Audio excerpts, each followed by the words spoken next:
कला कौशल में शुरुआत जब होती है तो उसमें सब किताब में पहले लिखा हुआ था कि यहाँ उस काल में कौन कौन से भवन बने हैं, तो उसमें लिखा रहता था कि बाबर ने राम जन्मभूमि को तोड़ करके, बाबर के सेनापति ने राम जन्मभूमि को तोड़ के मस्जिद बनाई। उस समय हम लोग तो बीए में पढ़े हुए थे, तो कर गया।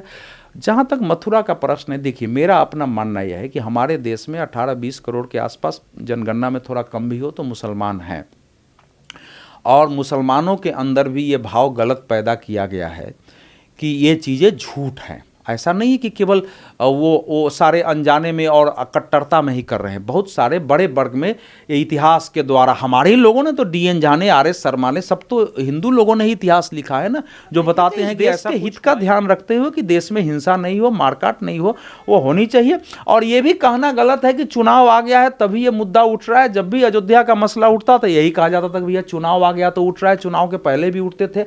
लेकिन मैं फिर कहता हूँ कि चुनाव की दृष्टि से भी ये सब मुद्दे अगर देश के सामने आते हैं तो ये देश के हित में है। बिल्कुल सही बात है, लेकिन इसी बीच अगर इसको राजनीति ना कहा जाए तो मोहन भागवत जी मुलायम सिंह यादव जी से मिलते हैं, उसके पीछे क्या कारण हो सकता है? देखिए, मैंने ये तो कहा ही नहीं कि राजनीति इसको ना कहा जाए, मैं केवल इतना कह रहा हूं कि मैं ऐसी राजनीति को बुरा नहीं मानूंगा। इस पर राजनीति न होती तो मुझे दुख होता। अगर बीजेपी हिंदुत्व की बात करती है, अगर वो मानती थी, हालांकि भारतीय जनता पार्टी ने अपना प्रस्ताव पारित किया हुआ है कि अयोध्या के बाद हम किसी एजेंडे को नहीं उठाएंगे, लेकिन RSS के एजेंडे में है, ये विश्व हिंदू परिषद के एजेंडे में है।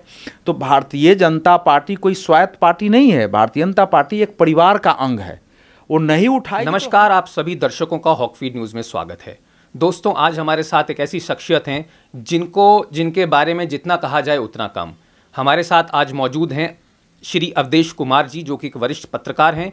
इन्होंने यूपी ही नहीं, पूरे कहा जाए भारत की राजनीति को बहुत करीब से देखा है। कहा जा रहा था कि राम मंदिर कभी नहीं बनेगा, लेकिन राम मंदिर यूपी में अब बनकर तैयार होने वाला है। राम मंदिर इधर बनकर तैयार होने वाला है, अब कहा जा रहा है कि बारी अब मथुरा की है। तो आज हम पूछेंगे, बात करेंगे अवधेश कुमार जी से कि ये जो राम मंदिर के बाद अब मथुरा की बारी आती है, क्या ये राजनीति से प्रेरित है या वाकई में कहा जाए तो ये सच है कि पहले राम भक्त थे, अब वो कृष्ण भक्त बन के अब कृष्ण मंदिर पर काम करेंगे? तो अब हम बात करते हैं अवधेश कुमार जी से। ऐसा है कि राजनीति को हमारे देश में दूषित किया गया है कि राजनीति का मतलब है केवल वोट के लिए काम करो, जाति के लिए काम करो, अगर बहुत बेहतर काम कर रहे हो तो अर्थव्यवस्था को काम करो। अगर राजनीति भी है और वो उचित काम कर रही है तो ऐसी राजनीति का समर्थन किया जाना चाहिए।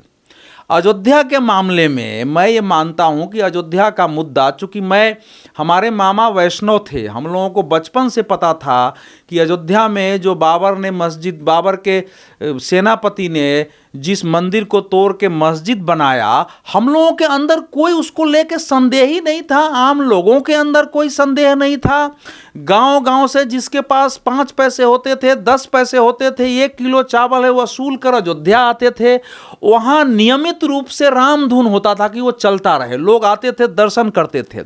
लेकिन मैं अब भी मानता हूँ कि यद्यपि भारतीय जनता पार्टी के इसके पूर्व के नेतृत्व ने बाद में उसका वोट के लिए यूज किया और उसको छोड़ दिया, लेकिन अगर भारतीय जनता पार्टी ने अपने एजेंडे में उसको शामिल नहीं किया होता तो ये देश के लिए इतना बड़ा मुद्दा नहीं बनता। और आज जो परिणाम हम देख रहे हैं अयोध्या के बदलते हुए चित्र को, वो हम नहीं देख पाते। बाकी सारे संगठन लड़ रहे थे, केस भी पहले से वहां था, लेकिन 1986 में हिमाचल प्रदेश में पालमपुर अधिवेशन में भारतीय जनता पार्टी ने पहली बार अपनी कार्यकारिणी में प्रस्ताव पारित किया कि राम जन्मभूमि मंदिर पर राम का दिव्य और भव्य मंदिर बनेगा। बाबर के सेनापति ने तोड़ के बनाया और भारतीय जनता पार्टी के एजेंडे में है, भाजपा मंदिर बनाने के लिए काम करेगी।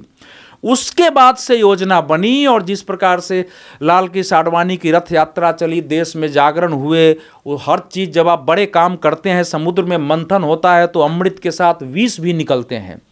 जब माँ के गर्भ से बच्चे पैदा होते हैं तो आप पैदा होने के पहले माता के अनेक प्रकार से किसी को घाव हो जाता है, शरीर में 20 बीमारियाँ होती हैं, लेकिन वहाँ से ही वो बच्चा निकलता और निखरता है। तो जब कोई देश लंबे समय बाद करवट लेता है, उसकी एक सांस्कृतिक आध्यात्मिक पहचान के रूप में वो जागरूक होता है, तो उसके कुछ नकारात्मक परिणाम आते हैं। लेकिन आज उसी राजनीति का परिणाम है कि उस केस को ठीक से लड़ा गया, उस केस के परिणाम आए, सुप्रीम कोर्ट ने दिया, पहले इलाहाबाद हाई कोर्ट ने ही दिया है, और उसी राजनीति का परिणाम है कि मंदिर का निर्माण शुरू हो गया। ये कोई न समझे कि मैं भारतीय जनता पार्टी की यहां वकालत कर रहा हूं, लेकिन मैं ये जरूर जानता हूं अपने अनुभव से, दुनिया की राजनीति पर भी मैंने जो 40 वर्षों में लिखा पढ़ा है, भारत की राजनीति को जितना मैं समझा है, संपूर्ण विश्व की जो अंतर्राष्ट्रीय कूटनीति को मैंने समझा है, अगर भारतीय जनता पार्टी की सरकार केंद्र में नहीं होती तो फैसले भी आ जाते सुप्रीम कोर्ट के, तब भी वो 100 वर्ष तक पड़े रहते। कोर्ट के अनेक फैसले पड़े रहते हैं, कोई इतनी जल्दी ट्रस्ट बनवा करके मंदिर का निर्माण शुरू नहीं करवाता। इसलिए आप जो प्रश्न कर रहे हैं कि क्या राजनीति है, तो राजनीति अगर बेहतर काम के लिए है, अगर राजनीति इसलिए है कि पाकिस्तान हमारे देश में आतंकवाद कर रहा है, तो हमको उसको जा करके एक बार सिखाना है कि मैं तुम्हारे यहाँ, चलो तुम्हारे यहाँ एक बम गिराता हूं, तुमको देखता हूं तुम्हारी क्या हैसियत है, तो ऐसी राजनीति का तो हम सपोर्ट करेंगे। इसमें क्या बुराई है? राजनीति अगर केवल वोट के लालच से हो रही है, और उसमें भी केवल इसलिए हो रही है कि किसी व्यक्तिगत स्वार्थ पूरा करना है, किसी के परिवार का स्वार्थ, तो उसका मैं विरोध करूंगा। लेकिन अगर इस समय मथुरा को लेकर देश में राजनीति होती है कायदे से, तो इस पर राजनेताओं को आना ही नहीं चाहिए, क्योंकि अपने आप सॉल्व हो जाना चाहिए था जो चीजें हैं। क्या कौन नहीं जानता है कि मथुरा की क्या स्थिति है? अब उसके लिए ऐतिहासिक प्रमाण लाओ, फलाने प्रमाण लाओ। और मैं आपको बता दूं, मैं इतिहास का छात्र रहा हूं, मैं देश को भी बताना चाहता हूं। और ऑनर्स की किताब में आशीर्वादी लाल श्रीवास्तव की पुस्तक आती थी, जिसमें हर ऑनर्स की किताब जो आप पढ़ेंगे ना इतिहास की, तो उसमें एक चैप्टर होता है मध्यकालीन कला कौशल, जिसमें आपको सल्तनत काल और मुगल काल, जिसमें इतिहास को पढ़ता, मुगल कालीन कला कौशल में शुरुआत जब होती है, तो उसमें सब किताब में पहले लिखा हुआ था कि यहाँ उस काल में कौन कौन से भवन बने हैं। तो उसमें लिखा रहता था कि बाबर ने राम जन्मभूमि को तोड़ करके, बाबर के सेनापति ने राम जन्मभूमि को तोड़ के मस्जिद बनाई। उस समय हम लोग तो बीए में पढ़े हुए थे, तो कर गया। जहाँ तक मथुरा का प्रश्न है, देखिए मेरा अपना मानना यह है कि हमारे देश में 18-20 करोड़ के आसपास, जनगणना में थोड़ा कम भी हो, तो मुसलमान हैं, और मुसलमानों के अंदर भी ये भाव गलत पैदा किया गया है कि ये चीज़ें झूठ हैं। ऐसा नहीं है कि केवल वो सारे अनजाने में और कट्टरता में ही कर रहे हैं। बहुत सारे बड़े वर्ग में ये इतिहास के द्वारा, हमारे ही लोगों ने तो DN झा ने, RS शर्मा ने, सब तो हिंदू लोगों ने ही इतिहास लिखा है ना, जो बताते हैं कि ऐसा कुछ हुआ ही नहीं, वहाँ मस्जिद तोड़ा ही नहीं गया। तो अब उसका कोई अर्थ नहीं है। तो दोनों स्तरों पर हो, जन जागरूकता है, हमारे देश में न्यायालय है, हमारे देश की राजनीति है, हमारे देश का बुद्धिजीवी वर्ग है, हम लोग पत्रकार हैं, उन सब समुदायों के अलग अलग इसमें भूमिका होगी, और उसका देखेंगे इस देश के हित का ध्यान रखते हुए कि देश में हिंसा नहीं हो, मारकाट नहीं हो, वो होनी चाहिए। और ये भी कहना गलत है कि चुनाव आ गया है तभी ये मुद्दा उठ रहा है। जब भी अयोध्या का मसला उठता था यही कहा जाता था कि भैया चुनाव आ गया तो उठ रहा है, चुनाव के पहले भी उठते थे। लेकिन मैं फिर कहता हूं कि चुनाव की दृष्टि से भी ये सब मुद्दे अगर देश के सामने आते हैं तो ये देश के हित में है। बिल्कुल सही बात है। लेकिन इसी बीच अगर इसको राजनीति ना कहा जाए, तो मोहन भागवत जी मुलायम सिंह यादव जी से मिलते हैं, उसके पीछे क्या कारण हो सकता है? देखिए, मैंने ये तो कहा ही नहीं कि राजनीति इसको ना कहा जाए, मैं केवल इतना कह रहा हूं कि मैं ऐसी राजनीति को बुरा नहीं मानूंगा। इस पर राजनीति न होती तो मुझे दुख होता। अगर बीजेपी हिंदुत्व की बात करती है, अगर वो मानती थी, हालांकि भारतीय जनता पार्टी ने अपना प्रस्ताव पारित किया हुआ है कि अयोध्या के बाद हम किसी एजेंडे को नहीं उठाएंगे, लेकिन आरएसएस के एजेंडे में है, ये विश्व हिंदू परिषद के एजेंडे में है। तो भारतीय जनता पार्टी कोई स्वायत्त पार्टी नहीं है, भारतीय जनता पार्टी एक परिवार का अंग है। वो नहीं उठाएगी तो हम लोग उसको छोड़ देंगे, उसको उठाना पड़ेगा। ये इशू क्यों नहीं उठाएगी वो? और इसीलिए जो मैंने ये नहीं कहा कि राजनीति नहीं है, लेकिन चूंकि आप सरकार में हैं तो आपकी एक जिम्मेवारी है, आप केवल उठाएं नहीं, उसका समाधान क्या हो सकता है उसका रास्ता भी आपको तय करना है। लेकिन फिर भी मैं मानता हूं कि इसका जो संघर्ष है कानूनी स्तर पर वो जनता लड़ेगी, शासन और राजनीति का काम उसमें सहयोग करना है। शासन और राजनीति का काम उसमें यह ध्यान रखना है कि यहाँ कोई बलवा नहीं हो, कोई इसके कारण दंगे नहीं हो जाए, कोई इसके नाम पर, हिंदुओं में भी बहुत सारे अनावश्यक अज्ञानी तत्व हैं जो चीज़ों को बिगाड़ते हैं। कि मुसलमानों को गाली दे देना, भाई वो भी इस देश के नागरिक हैं, मैं बार बार कह रहा हूँ, उनको भी समझा। न मानते हैं जो लोग तो उनका ठीक है, जो इलाज है उनका वो संविधान कानून के तहत होगा। जो दूसरी बात आप कह रहे हैं, ये एक धारणा बनती है कि आरएसएस शायद बीजेपी की पॉलिटिक्स करती होगी। मैं जितना इस देश को संगठनों को देखा हूँ, आप अगर आरएसएस की बैठकों में कभी चले जाएंगे जहाँ स्वयंसेवक होते हैं, तो उसमें पता चलेगा कि हम 3 दिन रहे, 3 दिन में राजनीति की कोई चर्चा ही नहीं हुई। वो 4 दिन 6 दिन की शिविर है, उसमें पॉलिटिक्स आए ही नहीं, ऐसी स्थितियाँ होती हैं। तो इसलिए मैं ये सोच लूँ कि अब मोहन भागवत बीजेपी का कोई प्रस्ताव लेकर के या कोई संवाद लेके वो चले गए हो मुलायम सिंह यादव के पास, तो ये नहीं है। दूसरी बात यह है कि हमेशा मेरा मानना है, और जो भी इस देश के वरिष्ठ राजनेता, समाज क्षेत्र में काम करने वाले, सोच समझ वाले वो लोग रहे, कि राजनीति के स्तर पर हम 2 दल हैं, 2 विचारधाराएं हैं, लेकिन व्यक्ति के स्तर पर हमारे संबंध बिल्कुल स्नेह के, प्रेम के, संवेदनशीलता के, एक दूसरे के प्रति सम्मान के ही नहीं, एक दूसरे के प्रति विश्वास का भी होना चाहिए।